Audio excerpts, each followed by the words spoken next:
Hello everyone, आज की इस वीडियो में हम असर्शन और रीजनिंग के मोस्ट इंपॉर्टेंट क्वेश्चंस करेंगे और इस स्ट्रैटेजी को जानेंगे भी क्योंकि आपके सीटेट के एग्ज़ाम में ये नया पैटर्न है असर्शन और रीजनिंग का। इससे आपकी पेडागोजी हो गई या कोई भी सब्जेक्ट हो गया उसमें आपके क्वेश्चंस पूछे जाते हैं। तो आज हम इसको जानेंगे ट्रिक के साथ कैसे आप अपने एग्ज़ाम में इसको क्रैक कर सकते हैं और अच्छे नंबर्स स्कोर कर सकते हैं। और एक और बात मैं ऐड करना चाहूँगी कि आज से मैंने 30 डेज सीरीज़ स्टार्ट की है अपने चैनल पर, जिससे मैं रोज़ सीटेट का एक मेन टॉपिक आपको समझाऊँगी विद PYQs, ताकि आपके पेपर से पहले आपकी प्रिपरेशन मोस्ट जो टॉपिक्स हैं इंपॉर्टेंट्स उससे आपकी अच्छे से प्रिपरेशन हो सके और अपने आप एग्ज़ाम अच्छे से दे सके। तो वीडियो को लाइक कर दिए और चैनल को सब्सक्राइब कर लिए ताकि 30 डेज़ की जो ये हमारी जर्नी है वो अच्छे से फुलफिल हो सके और आपकी तैयारी भी अच्छे से हो सके। तो चलिए अब अपना टॉपिक स्टार्ट करते हैं। सबसे पहले हम असर्शन और रीजनिंग को कैसे सॉल्व करना है उस पर फोकस करेंगे। तो पहला पॉइंट हमारा क्या रहेगा, जब हम पैटर्न अपना स्कूल एग्ज़ाम में देखेंगे सीटेट के, चेक इंडिविजुअली। सबसे पहले हमें असर्शन को देखना होगा अलग और फिर रीजनिंग को देखना होगा। सबसे पहले हम असर्शन को देखेंगे कि क्या उसमें पूछा जा रहा है, किस चीज़ के बारे में उसमें पूछा जा रहा है। जब वो चीज़ हमें समझ में आ जाएगी फिर हम अपने आएंगे रीजनिंग पे कि रीजनिंग जो हमारी पूछी जा रही है वो असर्शन के ऊपर है या उससे अलग है। सेकंड रूल हमें क्या करना है, जब हम रीजनिंग अपनी स्टार्ट करेंगे तो हमें उसमें बिकॉज लगाना है। कोई भी हमने अपना असर्शन पढ़ा कि हाँ ये कुछ भी क्वेश्चन आपका दिया है कि पियाजे की थ्योरी क्या है या वाइगॉट्स्की किस उस पर सोशल उस पर अपनी थ्योरीज देते हैं, तो उसके बाद आपको बिकॉज लगा के अपनी रीजनिंग को पढ़ना शुरू करना है, जो रीजनिंग आपके क्वेश्चन में दी होगी कि ये उससे मैच हो रही है या नहीं। फिर उसके बाद अगर मैच हो रही है तो आप समझ जाइएगा कि ये आपका सही आंसर है। अगर नहीं मैच हो रही है तब आप उसको निगेटिव मान सकते हैं। और सबसे इंपॉर्टेंट चीज़ आपको अपने पेपर में क्या ध्यान रखनी है, निगेटिव टैग वर्ड या रिजिड वर्ड्स जो होते हैं, मतलब कि जैसे कि हो गए only, always, punishment, passive, separate, memorise, usually, ये सब क्या होते हैं, इनकरेक्ट होते हैं। जहाँ पे भी आपको क्वेश्चन में अपने ये चीज़ें दिखाई दे, ये वर्ड दिखाई दे, वहाँ वो ऑप्शन को आप कट कर दिएगा फ़ौरन ही, चाहे आपका रीजनिंग असर्शन वाले क्वेश्चन हो या आपके सिंपल क्वेश्चन हो। तो अब हम इन तीन चीज़ों को ध्यान रखना है जब आप अपने ये क्वेश्चन सॉल्व करेंगे। सबसे पहले आप इन दोनों चीज़ों को अलग अलग देखेंगे, फिर उनके बीच में बिकॉज लगाएंगे कि दो एक सेंटेंस बन रहा है बिकॉज लगाने पर या नहीं बन रहा है। और थर्ड्स और सबसे मेन इंपॉर्टेंट रूल कि हमें अपने नेगेटिव टैग वर्ड्स को देखना है कि इसमें कोई नेगेटिव टैग वर्ड्स तो नहीं है जिससे हम अपने जो क्वेश्चंस हैं उसको एलिमिनेट कर सके। अब बढ़ते हैं कुछ PYQs की तरफ जो आपके पेपर में आ चुके हैं और ये बहुत ही मोस्ट इंपॉर्टेंट हैं आपके सीटेट के लिए। सबसे पहले इसमें क्वेश्चन दिया है हमारा प्रिंसिपल ऑफ डेवलपमेंट से। असर्शन इसका क्या दिया है, children understand concept better when present in a concrete to abstract order. हमने पढ़ा है, मेरी वीडियो भी है इस पे डेवलपमेंट पे, कि बच्चे जो होते हैं वो कॉन्सेप्ट को तभी बेटर समझते हैं जब हम उनको जनरल टू स्पेसिफिक लेके जाते हैं। मतलब कि उनको जो चीज़ें पता हैं, जब हम कोई बच्चे को क्लास में सब्जेक्ट पढ़ाएंगे, अगर उसको कोई एग्जाम्पल देंगे और वो अपनी लाइफ से उस एग्जाम्पल को रिलेट करेगा तो वो उस चैप्टर को आगे अच्छा समझेगा भी और उन चैप्टर को आगे याद भी रखेगा, अपनी लाइफ में इन्वॉल्व भी करेगा। तो हम इसमें कॉन्क्रीट टू एब्स्ट्रैक्ट यानी कि साधारण से खास की ओर जाते हैं, ये बात इसमें सही लिखी है। फिर उसके बाद हमारा रीजनिंग हमें अब चेक करना है बिकॉज लगा के।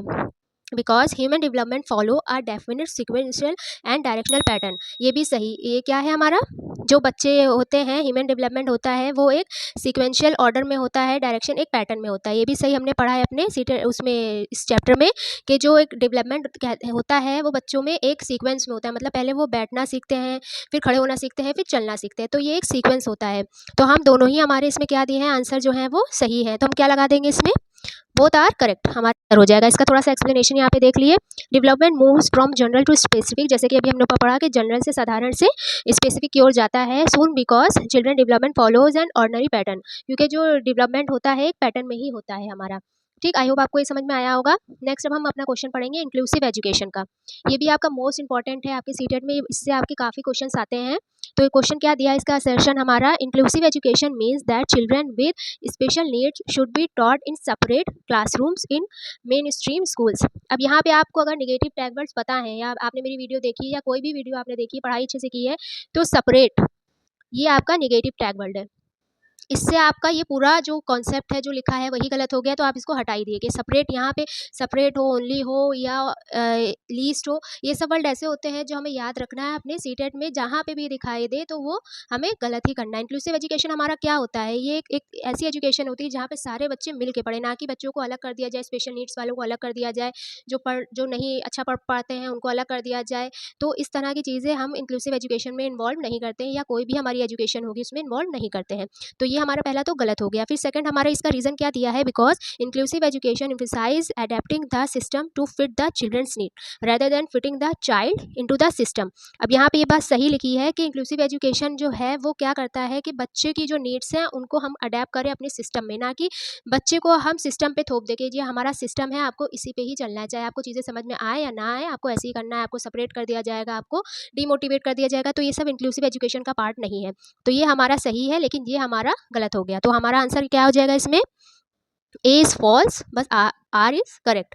यहाँ पे इसका एक्सप्लेनेशन देखते हैं। Inclusive education advocates for teaching all children together under one roof, never separate them. जैसे कि अभी हमने ऊपर पढ़ा कि एक ही छत के नीचे हमें सारे हर तरह के बच्चों को पढ़ाना हो, चाहे वो स्पेशल नीड के हों, चाहे वो नॉर्मल हो, हमें किसी भी बच्चे को सेपरेट नहीं करना है। ये हो गया हमारा सेकंड क्वेश्चन। थर्ड क्वेश्चन पे अब हम आते हैं। ये है वाइगॉट्स्की से, आपको पता है ये वाइगॉट्स्की, पियाजे, कोलबर्ग की थ्योरी से आपके क्वेश्चन आते ज़रूर हैं, तो इन सब की थ्योरी को आप अच्छे से कवर करके जाइएगा। तो वाइगॉट्स्की का सोशल कल्चरल थ्योरी हम देखते हैं। असर्शन है इनका, a teacher should provide scaffolding to a child who is unable to solve a problem independently.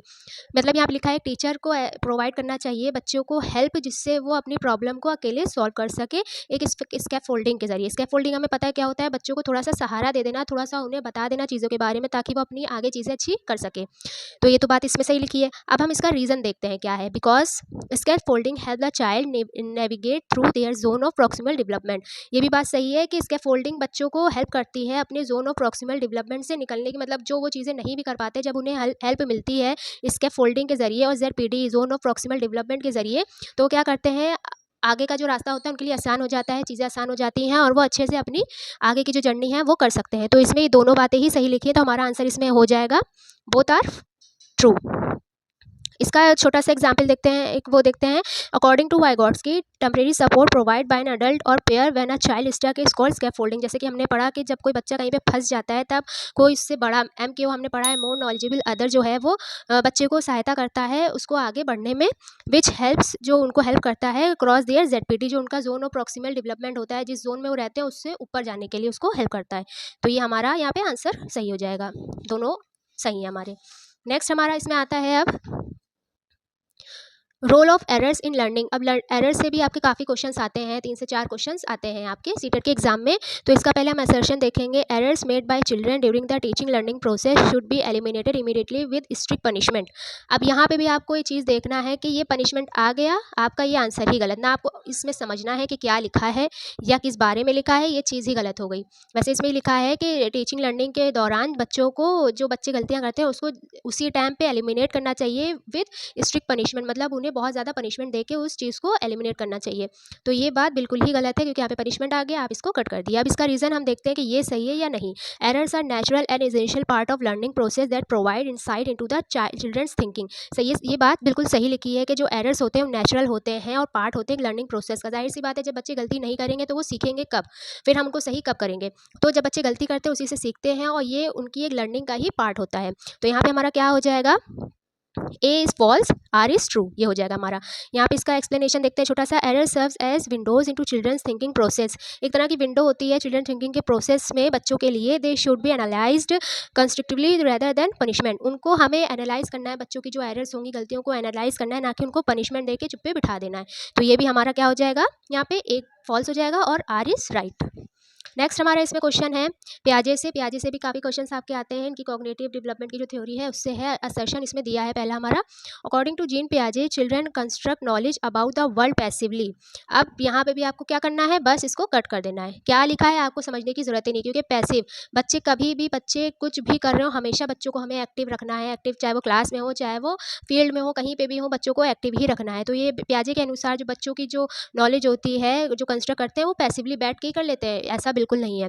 इसका रीज़न अब हम देखेंगे। चिल्ड्रंस आर लिटिल साइंटिस्ट, ये बात इन्होंने सही कही है कि बच्चे जो हैं वो लिटिल साइंटिस्ट होते हैं। Who actively explore and construct knowledge from their environment. बिल्कुल सही, बच्चे क्या होते हैं, लिटिल साइंटिस्ट होते हैं और वो एक्टिवली एक्सप्लोर करते हैं, चीज़ों को सीखते हैं इन्वायरमेंट में, जो उनके आसपास चीज़ें हो रही होती हैं उनको वो एक्टिवली सीखते हैं, ना कि पैसिवली। तो यहाँ पे हमारा क्या हो जाएगा, A is false, R is true. पियाजी emphasized that children are active builders constructor of knowledge not passively. बिल्कुल सही कि बच्चे एक्टिव बिल्डर्स होते हैं, एक्टिव होकर सीखते हैं चीज़ों को, ना कि वो पैसिवली बैठ के बस चीज़ों को सीख लेते हैं। आपको अगर negative tag words positive tag words बताएं तो आपको एग्जाम में बहुत हेल्प हो जाएगी, इसलिए बहुत ज़रूरी है कि आप इन चीज़ों को अपनी पक्की कर कीजिए एग्जाम में। नेक्स्ट हमारा क्वेश्चन है सोशलाइजेशन एजेंसीज। अब सोशलाइजेशन एजेंसी से भी आपके क्वेश्चन आते हैं। सबसे पहला हमारा इसमें असर्शन क्या दिया है, family is a primary agency of socialisation for children.